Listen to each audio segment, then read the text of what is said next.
Hello and welcome to the excellence classes. दोस्तों, जैसा कि आप लोगों को शायद पता ही होगा कि हमारा एयरफोर्स का अभी ऑफलाइन जो बैच चल रहा है उसका हम लोग संडे को टेस्ट लेते हैं, जिसमें जो इस संडे का टेस्ट हुआ है और उसी से रिलेटेड जो जीके और जीएस के क्वेश्चन थे उसको लेके मैं आप लोगों के सामने हाजिर हूँ।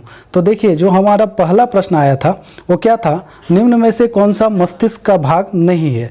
तो दोस्तों, ये जो पिन्ना है वो हमारे मस्तिष्क का नहीं बल्कि बाह्य कर्ण का हिस्सा है, ठीक है। और शायद आप लोगों को पता भी होगा कि हमारे जो दोनों कान है उसमें से प्रत्येक कान में 3 हड्डियां पाई जाती है और हमारे शरीर की जो सबसे छोटी हड्डी होती है उसका नाम है स्टेपस, वो भी हमारे कान में ही पाई जाती है, ठीक है दोस्तों। और इसके बाद जो हमारा मेडुला है वो मस्तिष्क का हिस्सा है, थैलेमस हमारे मस्तिष्क का हिस्सा है और पोन्स जो है वो भी मस्तिष्क का हिस्सा है, ठीक है दोस्तों। अब हम अपने अगले प्रश्न की तरफ चलते हैं और हमारा अगला प्रश्न क्या है कि वेद कितने हैं। तो दोस्तों, वेद जो है वो 4 होते हैं, जिसमें से ऋग्वेद सबसे प्राचीन एवं अथर्ववेद जो है वो सबसे नया एवं सबसे बाद का वेद है। और टोटल जो 4 वेद हैं वो हैं ऋग्वेद, यजुर्वेद, सामवेद और अथर्ववेद, ठीक है दोस्तों। इसके बाद हमारा अगला प्रश्न है, सौर मंडल में ग्रहों के अनुक्रम में यानी कि स्थिति के अनुसार बुध और पृथ्वी के बीच कौन सा ग्रह आता है। तो देखिए, बुध और पृथ्वी के बीच जो है वो शुक्र आता है। और अगर स्थिति के अनुसार हम अपने ग्रहों की स्थिति जो है सूर्य के अनुसार देखते हैं तो इस तरह से है, बुध, शुक्र, पृथ्वी, मंगल, बृहस्पति, शनि, अरुण, वरुण, ठीक है दोस्तों।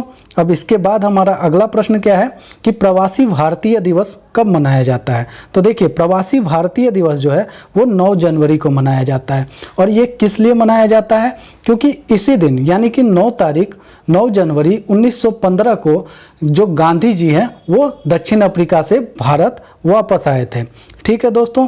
अब हमारा अगला प्रश्न क्या है, भारत के संविधान में पहला संशोधन किस वर्ष किया गया था।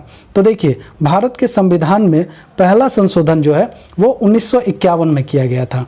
और यह किससे रिलेटेड है, तो भूमि अधिग्रहण से संबंधित बिल है, जिसे संविधान की 9वीं अनुसूची में शामिल किया गया है, ठीक है दोस्तों। अब इसके बाद हमारा अगला प्रश्न क्या है, एटीएम का फुल फॉर्म क्या है। तो देखिए, एटीएम का फुल फॉर्म क्या होता है, ऑटोमेटेड टेलर मशीन, ठीक है। अब इसके बाद हमारा अगला प्रश्न क्या आता है, वर्तमान में भारत के वित्त मंत्री कौन है। तो देखिए, वर्तमान में भारत के वित्त मंत्री कौन है, निर्मला सीतारमण।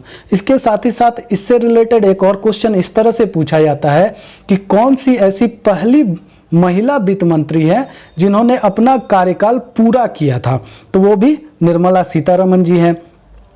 अब इसके बाद नरेंद्र मोदी हमारे देश के प्रधानमंत्री हैं और अरुण जेटली हमारे देश के पूर्व वित्त मंत्री रह चुके हैं, ठीक है। अब हमारा अगला प्रश्न क्या है, हमारा अगला प्रश्न है कि राष्ट्रीय युवा दिवस कब मनाया जाता है। तो देखिए, राष्ट्रीय युवा दिवस जो है वो 12 जनवरी को मनाया जाता है। और यह किस लिए मनाया जाता है, तो स्वामी विवेकानंद के जन्म दिवस पर मनाया जाता है, ठीक है दोस्तों। अब हमारा अगला प्रश्न आता है कि त्रिपुरा की राजधानी कहाँ है। तो देखिए, त्रिपुरा की राजधानी अगरतला है। और यह मेघालय की राजधानी कहाँ है, शिलोंग है। और कोलकाता किसकी राजधानी है, तो कोलकाता पश्चिम बंगाल की राजधानी है, ठीक है दोस्तों। अब हमारा अगला प्रश्न आता है कि आधुनिक आवर्त सारणी में आवर्तों की संख्या कितनी है। तो देखिए, आधुनिक आवर्त सारणी में आवर्तों की संख्या 17 है, जबकि वर्ग की संख्या 18 है। और आधुनिक आवर्त सारणी का निर्माण किसने किया था, तो मोसले ने किया था। और कब किया था, 1913 में इन्होंने आवर्त सारणी का निर्माण किया था, जिसका प्रकाशन 1914 में हुआ था, ठीक है दोस्तों। आज के लिए बस इतना ही। और हमारे जो एयरफोर्स में जीके से मात्र 10 ही क्वेश्चन पूछे जाते हैं, और जो कि हमारे ऑफलाइन क्लास में हर वीक टेस्ट के माध्यम से लिया जाता है, ठीक है दोस्तों। अब तब तक के लिए धन्यवाद।